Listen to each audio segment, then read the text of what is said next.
நீங்க Goa trip plan பண்ணிருக்கீங்கன்னா உங்களுடைய ஐட்னரியில கண்டிப்பா இருக்க வேண்டிய ஒரு விஷயம் எதுன்னு கேட்டீங்கன்னா அட்வென்ச்சர் போட் பார்ட்டி பேக்கேஜ். இந்த பேக்கேஜோடைய காஸ்ட் எவ்வளவு, எப்படி இந்த பிளேஸ்க்கு போறது, என்னென்ன ஆக்டிவிட்டீஸ் இந்த பேக்கேஜில் இருக்கு அப்படின்றதையெல்லாம் தொடர்ந்து தெரிஞ்சுக்க நம்ம வீடியோவை ஃபுல்லாக பாருங்க. அதுக்கு முன்னாடி வெல்கம் டு அவர் சேனல் ஜோடி பறவை. நான் உங்கள் சுரேஷ். நம்மளுடைய சேனலில் புதுசாக வீடியோ பார்க்குறவங்க மறக்காமல் நம்ம சேனலை சப்ஸ்கிரைப் பண்ணிவிட்டு அப்படியே பக்கத்தில் இருக்க பெல் ஐக்கானையும் ப்ரெஸ் பண்ணிக்கோங்க. வாங்க இப்போ வீடியோக்குள்ளே போகலாம். ஃபர்ஸ்ட் இந்த பேக்கேஜுக்கு எப்படி காண்டாக்ட் பண்ணலான்றதை உங்களுக்கு சொல்கிறேன். நீங்கள் பேக்கேஜில் கோவா போயிருந்தீங்க அப்படின்னா அவங்கக்கிட்டேயே கேட்டிங்கன்னா இதுக்கான ஏற்பாடுகளை அவங்களே செஞ்சு தருவாங்க. இல்லை நீங்கள் இண்டிவிஜுவல் பர்சனாக கோவாவுக்கு ட்ரிப் போயிருந்தீங்க அப்படின்னு சொன்னீங்கன்னா சின்ன சின்ன ஆஃபீஸஸ் நீங்கள் பார்த்தீங்கனாலே போகிற எல்லா இடத்துலையும் இருக்கும். ஸோ அங்கே நீங்கள் புக் பண்ணி போய்க்கலாம். பட் நிறைய ஸ்கேம்க்கான வாய்ப்புகள் இருக்குது. அதே சமயத்தில் நீங்கள் ரோட்டில் போய்கிட்டு இருக்கிறப்ப திடீர்னு உங்களை வழிமறித்து இந்த பேக்கேஜுக்கு உங்களை கூப்பிடுவாங்க. ஸோ அவங்கக்கிட்டையும் கொஞ்சம் கேர்ஃபுல்லாக ஹேண்டில் பண்ணணும். நீங்கள் இந்த பேக்கேஜுக்கான ப்ரைஸ் பார்த்தீங்கன்னா சீசனல் டைமுக்கும் அதே சமயத்தில் நீங்கள் சூஸ் பண்ணுற போட்டு, நீங்கள் சூஸ் பண்ணுற ஆக்டிவிட்டீஸை பொறுத்து ப்ரைஸ் டிஃபர் ஆகலாம். பட் நாங்கள் 1600 rupees பெர் ஹெட் கொடுத்து இந்த பேக்கேஜை சூஸ் பண்ணியிருந்தோம். சரி, இந்த இடத்துக்கு எப்படி ரீச் ஆகுதுன்னா நீங்கள் பேக்கேஜை புக் பண்ணும் போதே அவங்களே பார்த்தீங்கன்னா உங்களுடைய ஸ்டே பண்ணியிருக்க லொக்கேஷன்லேருந்தே உங்களை பிக் பண்ணிக்குவாங்க. ஒரு பர்சனுடைய கான்டாக்ட் நம்பர் உங்களுக்கு கொடுத்துருவாங்க. அவர் உங்களை கான்டாக்ட் பண்ணி பஸ் வரதுக்கு முன்னாடி இன்டிமேட் பண்ணிடுவார். அந்த டைமில் நீங்கள் வெளியே நின்னீங்கன்னா போதும், உங்களை அவங்களே பிக்கப் பண்ணி இந்த இடத்துக்கு கூட்டிகிட்டு வந்துடுவாங்க. நீங்கள் இந்த இடத்த ரீச் ஆன உடனே உங்களுக்கு ஒரு பாஸ் கொடுத்துருவாங்க. அந்த பாஸில் என்ன இருக்கும் அப்படின்னு கேட்டிங்கன்னா காம்ப்ளிமெண்ட்ரியாக 2 பீர் கொடுப்பாங்க. நீங்கள் நான் ட்ரிங்கராக இருந்தால் உங்களுக்கு சாஃப்ட் ட்ரிங்க் கொடுத்துருவாங்க. அதுக்கப்புறம் ஃபுட் ப்ரொவைட் பண்ணுவாங்க. 6 வாட்டர் ஆக்டிவிட்டி கேம்ஸோடைய பாஸ் அதில் இருக்கும்.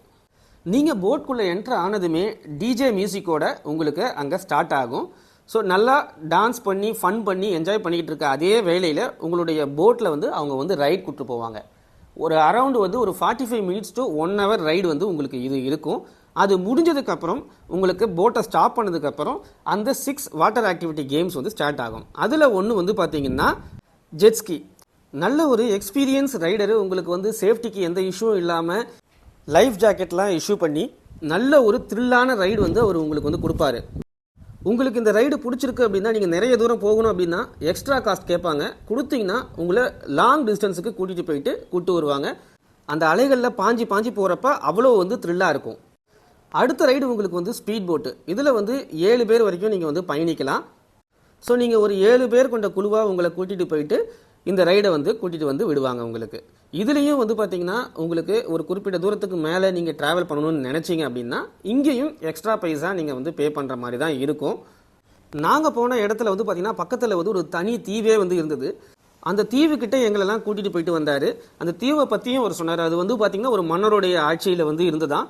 உள்ளே அரண்மனைலாம் இருக்குது. இன்னமும் அந்த ஊரில் பார்த்தீங்கன்னா இந்த பக்கத்துலேருந்து அந்த பக்கம் போட்டில் காரு பைக்கு இதெல்லாம் ஏற்றிட்டு போய் நிறுத்தி அங்கேருந்து ட்ராவல் பண்ணி போகிற மாதிரி வச்சுருக்காங்க. நம்ம கேரளா அந்த பக்கம்லாம் போனீங்கன்னா உங்களுக்கு இருக்கும் பார்த்துருக்கீங்களா?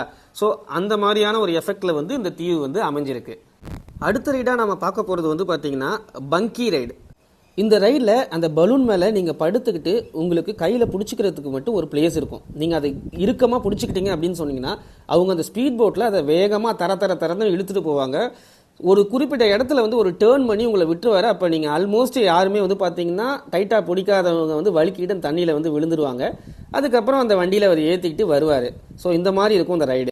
இந்த ரைடு பார்க்குறப்ப ஒன்றும் பெருசாக தெரியாது. ஆனால் அதில் போய் உட்காந்ததுக்கப்புறம் உங்களுக்கு ஃபீல் எப்படி இருக்குன்னா எப்படியாவது கொண்டு போய் கரையில் விட்டுருங்கடான்ற மாதிரியான ஒரு ஃபீல் உங்களுக்கு இந்த ரைடு கொடுக்கும். நாங்கள் இந்த ரைடு போய்கிட்டு இருக்கப்ப சடனாக ரெயின் வந்துருச்சு. ஸோ அதனால் பார்த்தீங்கன்னா பனானா ரைடு அவங்க கேன்சல் பண்ணிட்டாங்க. ஸோ எகைன் மழை நின்னதுக்கப்புறம் அவங்க பனானா ரைடை கண்டினியூ பண்ணல. ஏன்னா அதுக்கு ஜெட்ஸ்கியை யூஸ் பண்ணணும் அப்படின்றதுனால அதை மறுபடியும் ஸ்டார்ட் பண்ணணும் அப்படின்றதுனால வேண்டான்னு சொல்லிட்டாங்க. ஸோ அதனால் அதுக்கு பதிலாக எங்களுக்கு பார்த்தீங்கன்னா எகைன் ஸ்பீட் போட்டில் கூப்பிட்டு போகிறோன்னு சொல்லியிருந்தாங்க. ஸோ அதுக்கு முன்னாடி நாங்கள் கயாக்கிங் பெண்டிங் இருந்தது. ஸோ அந்த கயாக்கிங் கொஞ்சம் நேரம் பண்ணி முடிச்சுட்டு நெக்ஸ்ட்டு ஸ்பீட் போட்டில் போகலான்ற மாதிரி நாங்கள் பிளான் பண்ணியிருந்தோம். எகைன் போன இடத்துல போகிறதுக்கு எங்களுக்கு போர் அடிச்சிருந்தனால அடிஷ்னலாக நாங்கள் பே பண்ணுறோம், இன்னும் கொஞ்சம் தூரம் கூப்பிட்டு போகிறீங்களான்னு சொன்னோம். ஸோ அப்போ அவர் பார்த்தீங்கன்னா இந்த மேங்க்ரூவ் ஃபாரஸ்ட்டுக்குள்ளே எங்களை கூட்டிகிட்டு வந்திருந்தார். நான் தமிழ்நாட்டில் நிறைய மேங்க்ரூவ் ஃபாரஸ்ட்டில் ரைட் போயிருந்தேன். ஸோ அந்த ஞாபகம் எனக்கு இங்கே போகிறப்ப வந்திருந்தது. இந்த நினைவுகளோடய நான் உங்களோட விடைபெற நேரம் வந்துருச்சு. ஸோ உங்களுக்கு இந்த வீடியோ பிடிச்சிருக்கும்னு நினைக்கிறேன். உங்களுக்கு இந்த வீடியோ பிடிச்சிருந்தா மறக்காம லைக் அண்ட் கமெண்ட் பண்ணுங்க. அப்படியே உங்க ஃப்ரெண்ட்ஸுக்கு இந்த வீடியோவை ஷேர் பண்ணுங்க. யார் யாரெல்லாம் கோவா போகணும்னு நினைக்கிறாங்களோ அவங்களுக்கு கண்டிப்பா இந்த வீடியோவை ஷேர் பண்ணி விடுங்க. தொடர்ந்து எங்கள் சேனலுக்கு ஆதரவு கொடுங்க. நம்மளோட சேனலை வீடியோ ஃபஸ்ட் டைம் பார்க்குறவங்க மறக்காமல் கொஞ்சம் சப்ஸ்கிரைப் பண்ணுங்கள். இவ்வளோ நேரம் பொறுமையாக பார்த்தவங்க அனைவருக்கும் ஜோடி பறவை சேனல் சார்பாக நன்றியை தெரிவிச்சுக்கிறேன். உங்களிடமிருந்து விடைபெறுவது நான் உங்கள் சுரேஷ். தேங்க்ஸ் ஃபார் வாட்சிங்.